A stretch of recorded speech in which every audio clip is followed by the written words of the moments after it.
নমস্কার বন্ধুরা, আপনারা দেখছেন রিসার্চ বাংলা নিউজ। আমি বিশ্বজিৎ রয়েছি আপনাদের সঙ্গে। আজকের বড় খবর, বিহার নির্বাচনের প্রথম দফার ভোট শেষ হয়েছে, আর এখন রাজনীতির মাঠে শুরু হয়েছে আসল খেলা।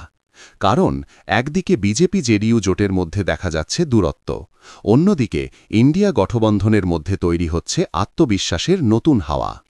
এই প্রতিবেদনে আমরা বিশ্লেষণ করব, কেন নীতিশ কুমার অমিত শাহকে দেখা করার সময় দিলেন না, কেন বিজেপির সভায় ফাঁকা চেয়ার, আর কেন সংখ্যালঘু ভোটের ২৪টি আসন এখন তেজস্বী যাদবের শক্ত ঘাঁটি হয়ে উঠছে।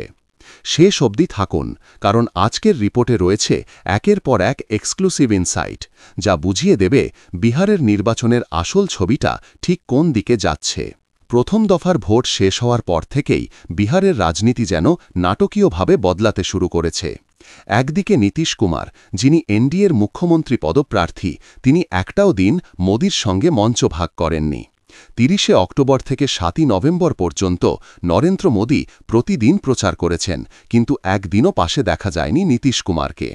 ৪৫ বছরের অভিজ্ঞ সাংবাদিক আয়াজ বিলারি আগেই ভবিষ্যদ্বাণী করেছিলেন, এই নির্বাচনে নীতিশ কুমার মোদির সঙ্গে এক মঞ্চে উঠবেন না। সেটাই বাস্তবে পরিণত হয়েছে। অন্যদিকে তেজস্বী যাদব একেবারে জনমোহিনী মুডে। মাত্র ১০ দিনে ১৫০টারও বেশি সভা, মানুষের ভিড় এমন পর্যায়ে যে মঞ্চের বাইরে পর্যন্ত দাঁড়ানোর জায়গা নেই। রাজনৈতিক বিশ্লেষকেরা বলছেন, বিহারে তেজস্বীর এই গতি যদি বজায় থাকে তাহলে বিজেপির ঘুম উড়বেই।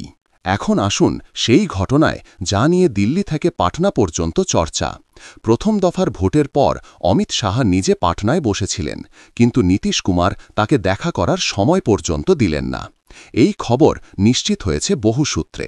অমিত শাহ ৩ বার সময় চেয়েছিলেন, কিন্তু নীতিশের অফিস থেকে সোজা উত্তর সম্ভব নয়। আর এই এক উত্তরেই বিহারের রাজনীতি তোলপাড়।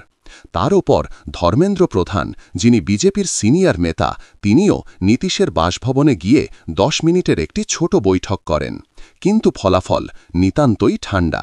নীতিশ প্রচারে বেরিয়ে যান বিজেপিকে সঙ্গে না নিয়েই। এর পরেই আসে সবচেয়ে গুরুত্বপূর্ণ ঘোষণা।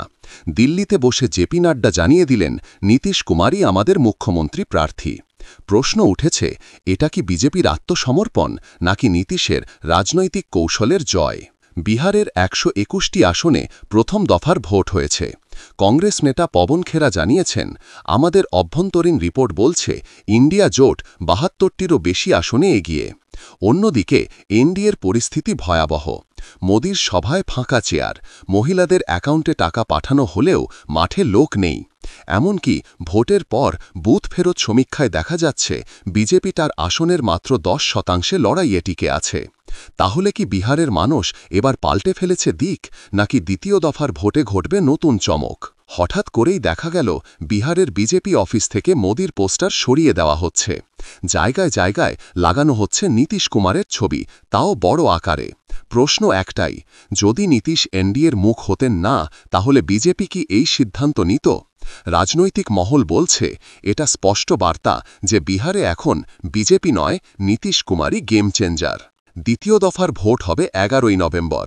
লড়াই হবে ১২২টি আসনে। এর মধ্যে ২৪টি সম্পূর্ণ সংখ্যালঘু অধ্যুষিত কেন্দ্র। এই ২৪টি কেন্দ্রই হতে চলেছে নির্বাচনের গেম চেঞ্জার। এই অঞ্চলগুলিতে মুসলিম ভোটার প্রায় ২০%। ৪টে জেলা, কিশনগঞ্জ, আরারিয়া, কাটিহার ও পূর্ণিয়া। আর এখানেই আসছে তেজস্বী যাদব পাপ্পু যাদব ফ্যাক্টর। পূর্ণিয়ার সাংসদ পাপ্পু যাদব দীর্ঘদিন ধরে ওই অঞ্চলে শক্ত ঘাঁটি তৈরি করেছেন। এবার তেজস্বী যাদব তাকে নিজের মঞ্চে নিয়ে এসেছেন। দুজনকে একই মঞ্চে দেখা গেছে, এমনকি কানে কানে কথা বলতেও। এই দৃশ্য রাজনৈতিকভাবে তাৎপর্যপূর্ণ, কারণ এটি সরাসরি মেসেজ দিচ্ছে সংখ্যালঘু ও যাদব ভোট একসাথে যাচ্ছে ইন্ডিয়া গঠবন্ধনের দিকে। এদিকে আসাউদ্দিন ওয়াইসির এআইএমআইএম পার্টিও এই অঞ্চলে প্রচার থামিয়ে দিয়েছে। তেজস্বীকে মুখ্যমন্ত্রী প্রার্থী ঘোষণার পর ওয়াইসির দল এক প্রকার ব্যাকফুটে চলে গেছে। অর্থাৎ সংখ্যালঘু ভোট আর ভাঙছে না, বরং একজোট হচ্ছে তেজস্বীর দিকে। অবশ্যই এই ভোটে প্রশান্ত কিশোরও একটা ফ্যাক্টর। তিনি নিজেও কয়েকটি জেলায় প্রার্থী দিয়েছেন, সংখ্যালঘুদের টানার চেষ্টা করেছেন, কিন্তু তার মূল উদ্দেশ্য ছিল বিজেপি বিরোধী ভোটকে একত্রিত করা। ফলাফল সংখ্যালঘু ভোটের মেরুকরণ আরও দৃঢ় হচ্ছে। তারা এবার দেখছে একমাত্র বিকল্প তেজস্বী যাদব। এবার একটু সংখ্যার কথা বলি। বিহারে 243টি আসনে ভোট হচ্ছে। এর মধ্যে বিজেপি জেডিইউ জোট প্রার্থী দিয়েছে 24 জনের মধ্যে মাত্র 6 জন সংখ্যালঘু প্রার্থী। অন্যদিকে ইন্ডিয়া জোট প্রায় 30 জনের বেশি সংখ্যালঘু প্রার্থী দিয়েছে। তফসিলি জাতি, অতি পিছিয়ে পড়া সম্প্রদায়, মুসলিম ভোট সব মিলিয়ে এক নতুন সমীকরণ গড়ে উঠছে। বিশেষত সীমান্তবর্তী অঞ্চলগুলোয় ইন্ডিয়া জোট অনেকটা এগিয়ে।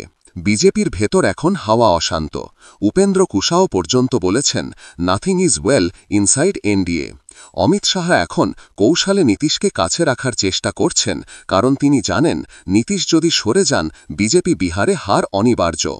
তাহলে প্রশ্ন একটাই, নীতিশ কুমার কি এবার এনডিএ ছেড়ে যাবেন? অমিত শাহ কি মাথা নোয়াবেন বিহারের আঞ্চলিক সমীকরণের সামনে?